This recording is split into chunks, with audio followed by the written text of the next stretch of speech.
தேவலையில் ஆள்மாறை துப்பாக்கிச்சூடு இந்த சம்பவத்தில் ஒருவர் உயிரிழந்திருக்கின்றார்.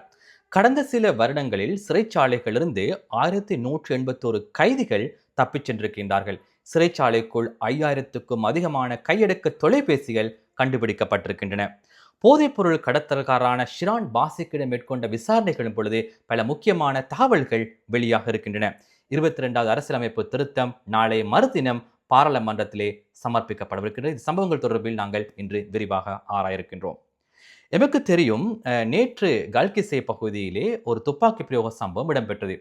துப்பாக்கி பிரயோக சம்பவம் ஒரு கராஜில் இடம்பெற்றது. மோட்டார் சைக்கிள் வந்த இருவர் தான் இந்த துப்பாக்கி பிரயோகத்தை மேற்கொண்டிருந்தார்கள். அதன் பொழுது கராஜ் உரிமையாளர் தான் இந்த துப்பாக்கி பிரயோகத்திலே இலக்காக இருந்தது. ஆனால் துரதிருஷ்டவசமாக அங்கிருந்த மற்றும் ஒருவர் தான் துப்பாக்கி பிரயோகத்துக்கு இலக்காக இருக்கின்றார். கராஜ் உரிமையாளரின் நண்பர் தான் துப்பாக்கி பிரயோகத்திலே உயிரிழந்திருக்கின்றார். இந்த சம்பவம் தொடர்பில் தற்போது போலீசார் விசாரணைகளை ஆரம்பித்திருக்கின்றார்கள். இதன் பொழுது மிக முக்கியமான தகவல்கள் வெளியாக இருக்கின்றன. இந்த துப்பாக்கி பிரயோகத்தை குடு 5 தான் வழிநடாத்தியுள்ளதாக தகவல்கள் தெரிவிக்கின்றன. ஏற்கனவே இடம்பெற்ற ஒரு சம்பவத்துக்கு பழிவாங்கும் நோக்கில் குடு 5 இந்த சம்பவத்தை வழிநடாத்தி இருக்கின்றார். கராஜினுடைய உரிமையாளர் இதற்கான இந்த துப்பாக்கி பிரயோகத்தின் இலக்காக இருந்தாலும் அவருடைய நண்பர் தான் இந்த சம்பவத்திலே உயிரிழந்திருக்கின்றார். சம்பவ நேரத்தில் கராஜ் உரிமையாளர் அங்கிருக்கவில்லை. அது சம்பந்தமான பல தகவல்கள் தற்போது வெளியாக இருக்கின்றன. குறிப்பாக அந்த கராஜ் உரிமையாளருடைய தாயார் ஊடகங்களுக்கு கருத்து வெளியிட்டிருந்தார். அதன் போது தெரிவித்திருந்தார், இந்த நண்பர் தினமும் தன்னுடைய வீட்டுக்கு வருவதாக அவர் குறிப்பிட்டிருந்தார். அதன் போது அவர் போதைப் பொருள் பயன்படுத்துவதாகவும் அந்த தாய் குறிப்பிட்டிருந்தார், தன்னுடைய மகனோடு இணைந்து. ஆகவே இவ்வாறான பின்புலத்தில் தான் இந்த சம்பவம் இடம்பெற்றிருக்கின்றது. அனைத்து சம்பவங்களுக்கு பின்னாலும் போதைப் பொருள் தொடர்புபடுகின்றது. இந்த சம்பவம் தொடர்பில் நாங்கள் ஆராய்கின்ற பொழுது மிக முக்கியமாக கடந்த சில நாட்களாக கொழும்பு மற்றும் அதனை அண்மித்த பகுதிகளில் இவ்வாறான பல துப்பாக்கிச்சூட்டு சம்பவங்கள் பதிவாக இருந்தன. இவற்றிலே தொடர்புபட்டிருக்கின்ற விடயம்தான் போதைப் பொருள். இது இவ்வாறாக இருக்கின்ற பொழுது கணக்காய்வு திணைக்களம் ஒரு கணக்காய்வு அறிக்கையை வெளியிட்டிருக்கின்றது. அதில் மிக முக்கியமான பல தகவல்கள் வெளியாக இருக்கின்றன. மிக முக்கியமான விடயம் என்னவென்றால், கடந்த 6 வருடங்களுக்குள் சிறைச்சாலைகளிலிருந்து 1181 கைதிகள் தப்பிச் சென்றிருக்கின்றார்கள். அவர்களில் 709 பேரை மீண்டும் கைது செய்ய முடியாமல் இருப்பதாக சிறைச்சாலைகள் திணைக்களம் தெரிவிக்கின்றது. 2020ஆம் ஆண்டு, 21ஆம் ஆண்டு, 22 மற்றும் 23, 24ஆம் ஆண்டுகள் தான் இந்த சம்பவங்கள் பதிவாக இருக்கின்றன. மொத்தமாக 1181 கைதிகள் சிறைச்சாலைகளிலிருந்து தப்பிச் சென்றிருக்கின்றார்கள். சிறிய எண்ணிக்கை அல்ல. இது இவ்வாறாக இருக்கின்ற பொழுது கடந்த சில வருடங்களுடன் ஒப்பிடுகின்ற பொழுது சிறைச்சாலைகளிலிருந்து மீட்கப்படுகின்ற கையடக்க தொலைபேசியின் எண்ணிக்கையும் அதிகரித்திருக்கின்றது. கடந்த 6 வருடங்களில் மாத்திரம் சிறைச்சாலைகளிலிருந்து 5083 கையடக்க தொலைபேசிகள் கண்டுபிடிக்கப்பட்டிருக்கின்றன. இலங்கையிலே 40,000 கைதிகள் தான், சுமார் 40,000 கைதிகள் தான் சிறைச்சாலைகளில் இருக்கின்றார்கள். ஒட்டுமொத்தமாக பார்க்கின்ற பொழுது 6 அல்லது 7 பேரில் ஒருவருக்கு கையடக்க தொலைபேசி இருக்கின்றது. அதிலும் 4149 சிம் கார்டுகள் சிறைச்சாலைகளிலிருந்து கண்டுபிடிக்கப்பட்டிருக்கின்றன. இன்று ஒரு சிம் கார்டை வெளியில் எடுப்பதாக இருந்தாலும் அதற்கு ஒரு பெரிய பொறிமுறை நடைமுறை இருக்கின்றது. ஆனால் சிறைச்சாலைகளிலிருந்து 4000க்கும் அதிகமான சிம் கார்டுகள் கண்டுபிடிக்கப்பட்டிருக்கின்றன.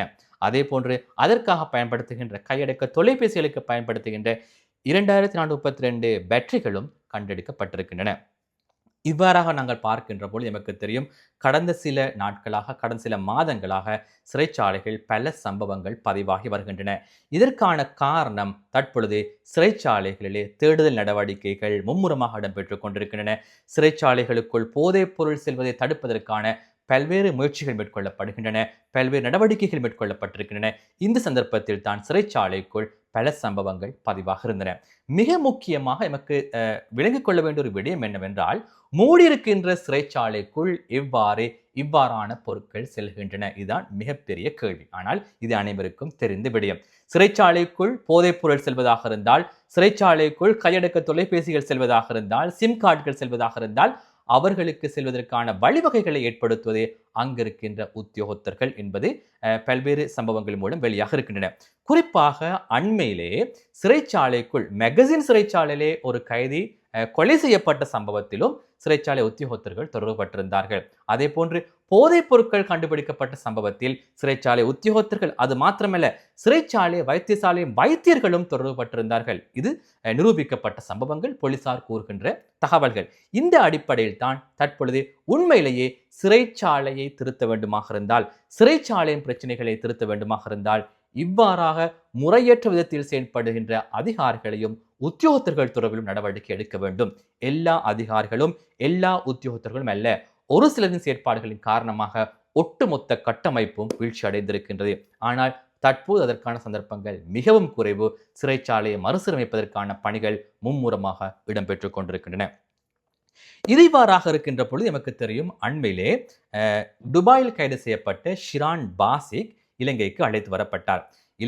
இலங்கையினால் தேடப்பட்ட 5 பிரபல போதைப்பொருள் கடத்தல்கள் ஒருவர் தான் ஷிரான் பாசிக். இவரிடம் மேற்கொண்ட விசாரணைகளின் பொழுது பல முக்கியமான தகவல்கள் வெளியாக இருக்கின்றன.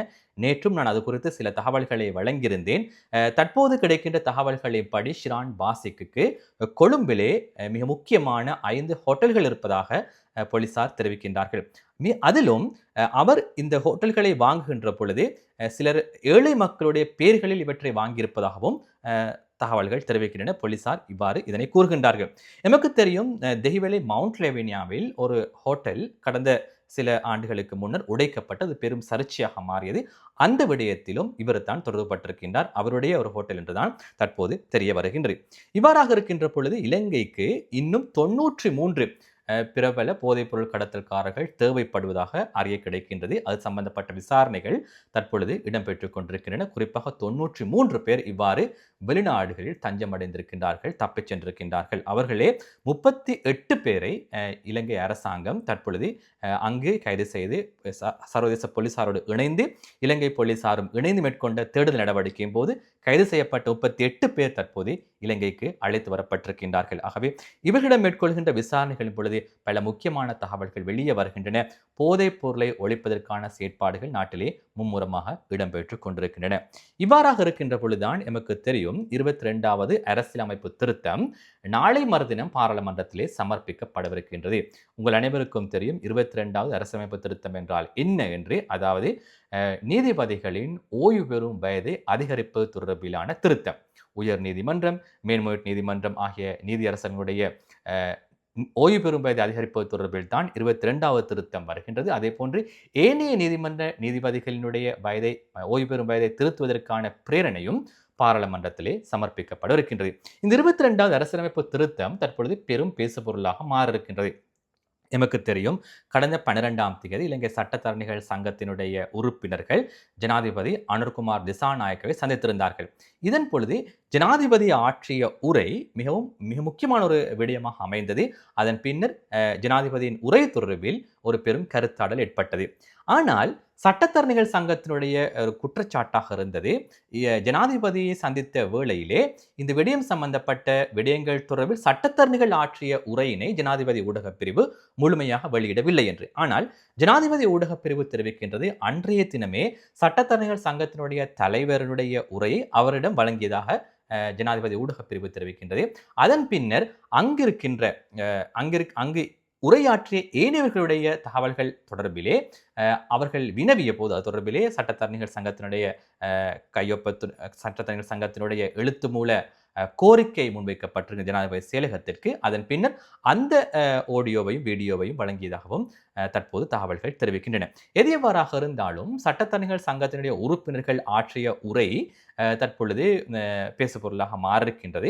அந்த உரையிலே அவர்கள் தற்போது வெளியாக இருக்கின்ற வீடியோக்களை பார்க்கின்ற பொழுது எமக்கு தெரிகின்றது, அவர்களுடைய நேரடி கருத்து இந்த 22வது அரசியலமைப்பு திருத்தம், அதாவது நீதிபதிகளுடைய ஓய்வு பெறும் வயதை அதிகரிக்க வேண்டாம் என்று நேரடியாக அவர்கள் கூறுவதில்லை.